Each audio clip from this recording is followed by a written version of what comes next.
Well, Vinny, that was it's going to go down, I think, as one of the classic Premier League games. Chelsea 2, Tottenham Hotspur 2. And it's a game you would have to say that Chelsea really threw away in the end. Yeah, no, it was a great game. Entertainment was probably lacked a little bit of quality once or twice at different stages in the final third, but right from the start, it was everything. It was built up to be. Two teams went for it, but Chelsea were so dominant. It was an outstanding performance for them. But ironically, Spurs are probably coming away, who feel like they got the most out of it in terms of getting that point and that late goal from Harry Kane at the end. But Chelsea dominated over 65% possession. Just lacked that killer instinct in the box, in the 6-yard box, someone to take the chances. But a really good day for fans of Premiership football. Two really good teams went head to head, and Chelsea be so disappointed today that they haven't managed to get 3 points. Especially when you look at those two really good chances, Kai Havertz on the 6-yard box and Raheem Sterling as well from very close range, and they really have to be finishing those kind of chances. Yeah, you feel I think we know before going into the game that Chelsea needed that out and out striker who's going to get the sort of 20 goals if they're going to start bridging gaps. But at the same time, the movement of Havertz, Mount and Sterling throughout the game caused Spurs huge amount of problems, and that's why they were so dominant. Havertz was playing either centre forward or right wing or left wing, and the three of them were interchanging. So you can't have your cake and eat it. Sometimes you miss out on one, you gain in another area. And look, on another day you'd imagine Chelsea would win that game comfortably. Just missed big moments, but I think the main chance of the day was the Havertz one from 6 yards. An outstanding ball by Reece James, and he's just got to score.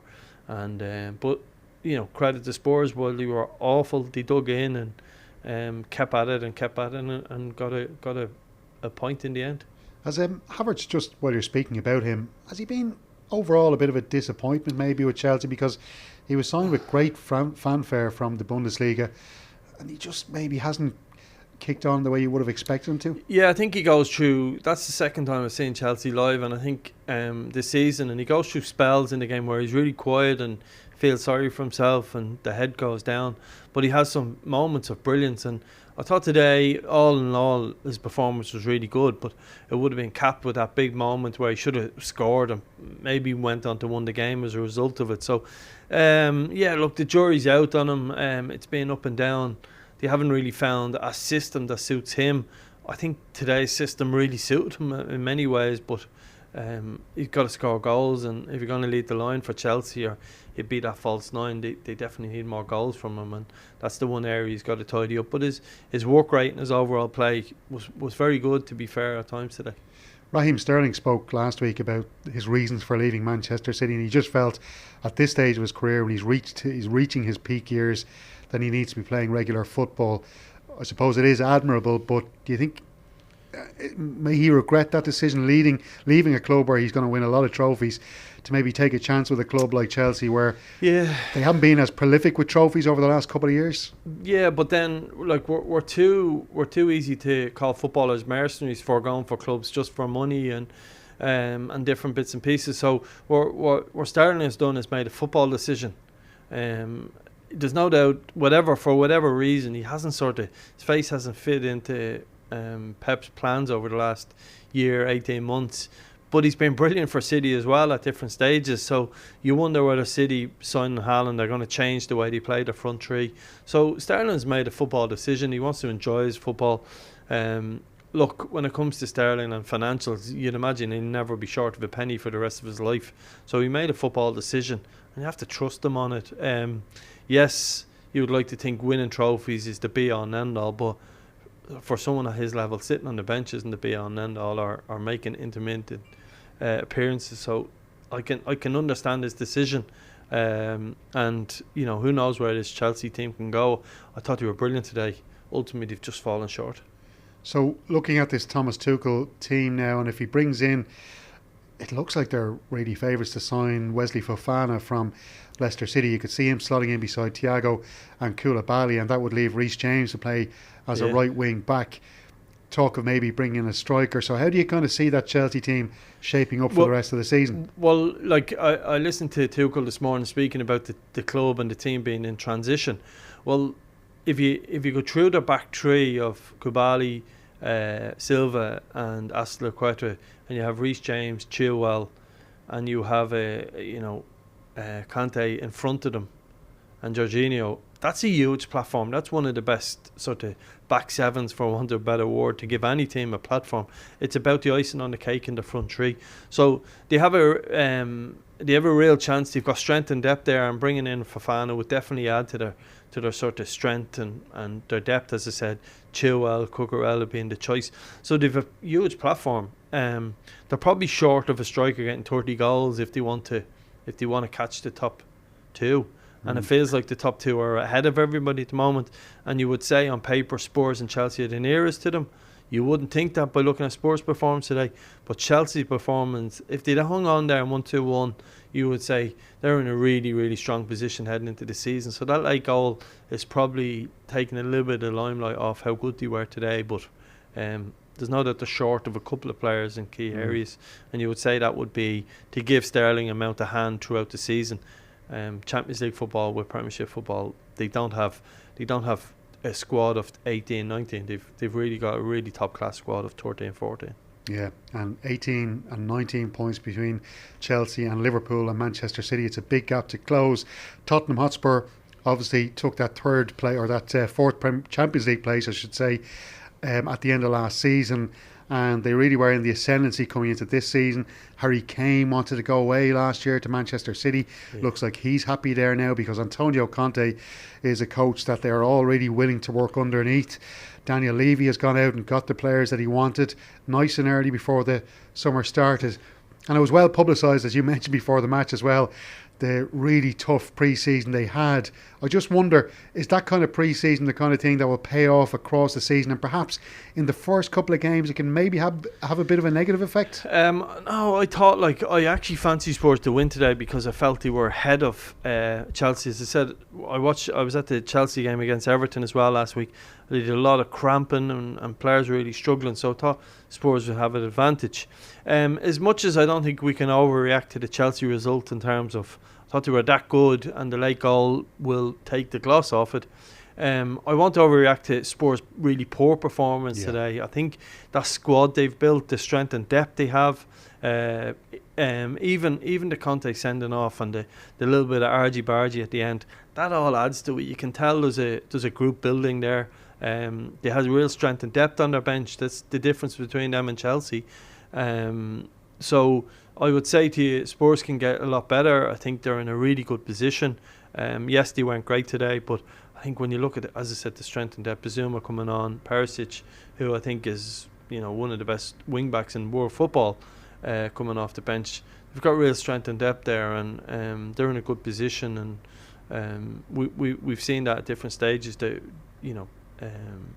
be okay. Both these teams are short, I would say, from City and Liverpool, but they're certainly going the right direction, and their recruitment is over the summer for Spurs has been top class. Yeah, you'd say it's probably just a bad day at the office for the likes of Kulusevski, who we know he got 5 goals and 8 assists in 18 Premier League matches last season. We know Son and Kane, what they can do, so these players will be better. Just interested to know as well where you think Richarlison fits in and all that, because will he have to fight his way into the starting team? He will, and that's where, going back to the strength and depth, was the game was gone against Spurs. They were really poor, and when he came on, they changed the shape. It was more of a 4-4-2, and Richarlison played up front with Kane, and he gave that Chelsea back three, who were like Silva was playing with slippers for 65 minutes. They put them under a lot of pressure, and that helped them get back into the game.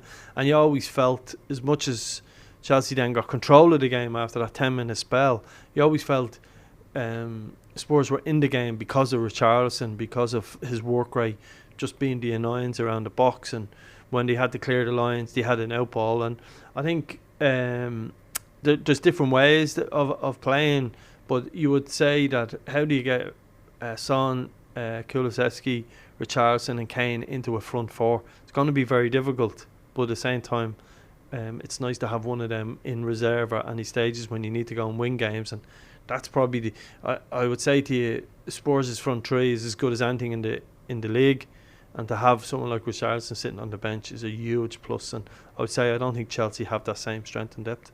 What about their back three? Because Eric Dyer I suppose he really fell out of favour the last couple of years, both with England and with Tottenham Hotspur. He hasn't played an England game in nearly 2 years now, and he's in there alongside Romero, who they signed, the Argentine international, and then on the other side he's got on the left hand side Ben Davies, and then Emerson Royale playing as a right wing back, and on the left we had Sessegnon today.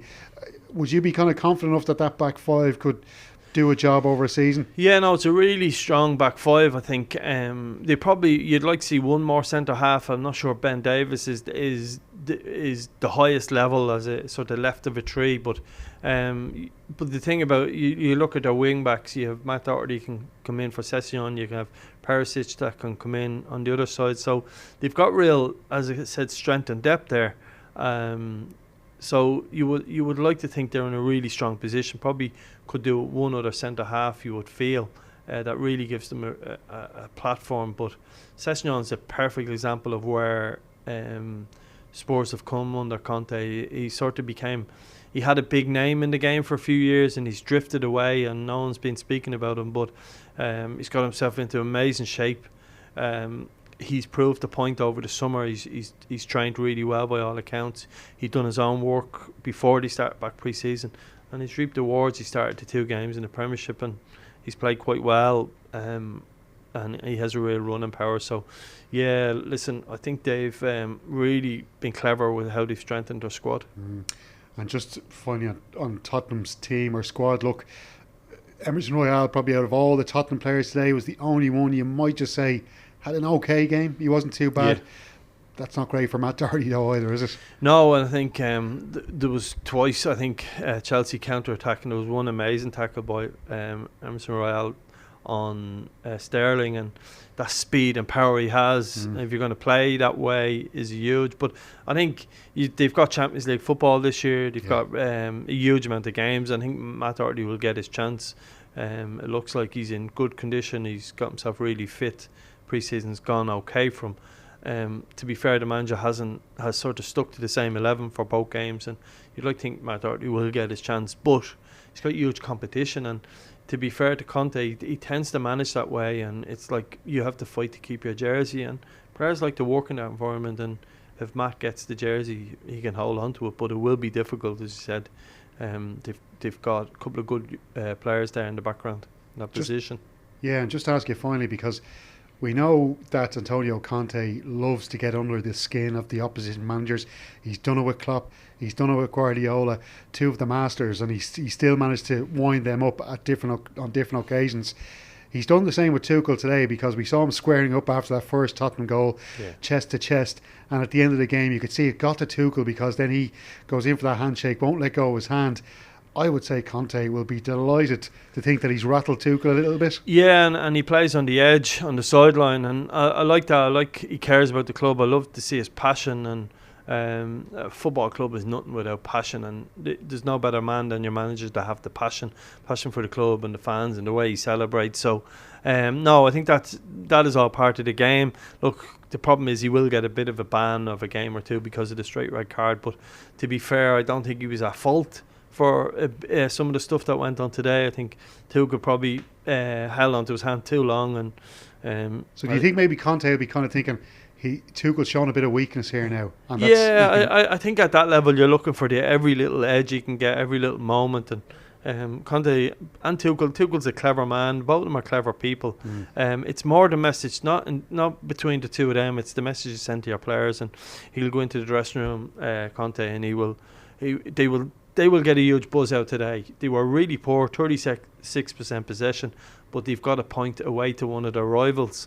And Conte will get a buzz out of that today, and you can tell that's his style. And you know, at times people overanalyze stuff, but you can never get enough of your manager showing real passion on the sideline and caring for your club and loving the badge. And I'm all for that. And I have to say, he's won the battle today in that sense for me.